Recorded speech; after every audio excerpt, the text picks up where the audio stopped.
Hey guys, it's Nick here again. This is our new wall oven that just got delivered, and I still have to install it myself. The challenge is, this is the old oven conduit. It come out with these old wires, a little skinnier compared to the new one, and I don't have the junction box on the wall, so I don't have the way to disconnect it. And also I would like to keep this conduit, this wire, to be longer. In this way, whenever the next time I pull it out, I have flexibility. So what I did is, this is the new conduit, flexible conduit that come with the new oven. I disconnected all the wires here and then remove all the new wires, and because the wire had just a loose end, and I don't like to trust to use those wire nuts. I prefer just to reuse my old wire, which is luckily long enough. And the new conduit is bigger, so I can literally screw it into here. So I just put them together and just keep screwing. It's actually like a thread, it just can keep screwing into it. And the old wires are long enough, so I removed a few of the panels, exposed this connection. I just directly wire my old wiring to this the block here, and the green is for grounding, white is probably the neutral, black and red is the positive and negative. So this way I don't need to hire an electrician. I think I know enough about how to do things correctly, and this is the one way of doing it.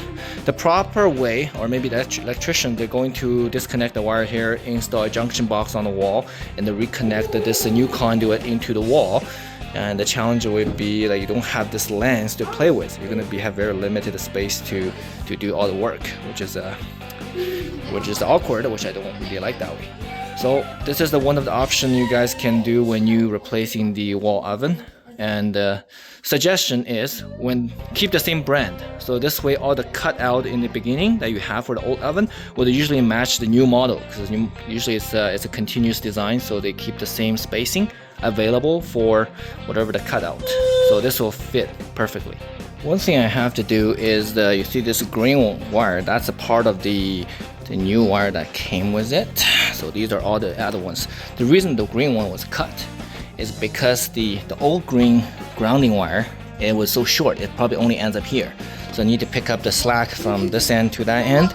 So I reused this end of the new wire, of the green grounding wire, and I cut it off. I put in a wire nut and I taped around with the cable, and then I just hide it inside this the newer conduit, because when you have a bending radius, it's actually quite big. It doesn't fit into the older skinny conduit, so it actually sits probably right there, and then it has like a bend there, like in 180 degrees, and I taped it out together and it fits in this perfectly. So when you have a shortage of wire lengths, you can just borrow from the new one that you receive and make it work. When I take apart the panels and trying to expose the wirings, I notice these sheet metals are way thinner on the new model compared to the older model.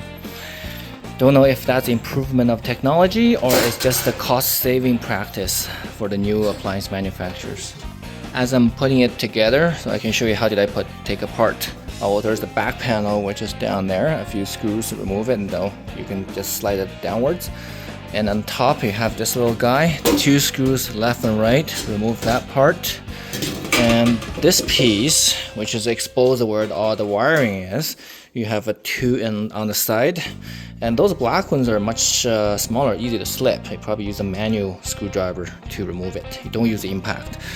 You can remove it with everything impact, but when you install, probably easier to use a hand screwdriver so you can feel the torque. These guys, top 2 and 2 here, 2 there, same thing on the other side. Then you can just lift out this piece, and there's another tiny little guy you can remove, and you can take this piece out as well. Then you have everything exposed right in front of you, easy to access.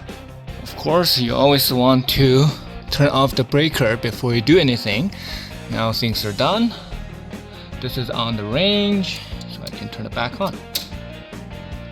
Okay, let's go check it out. Now I have preset everything, and you can into oven mode. I usually like to have a convection mode. You want to finish preheat. You go start 325. I think I got. Did you hear click on? I can feel that the wind that start blowing out from the surrounding area. yeah, it's working. So okay, if any questions, drop in the bottom, and good luck, guys.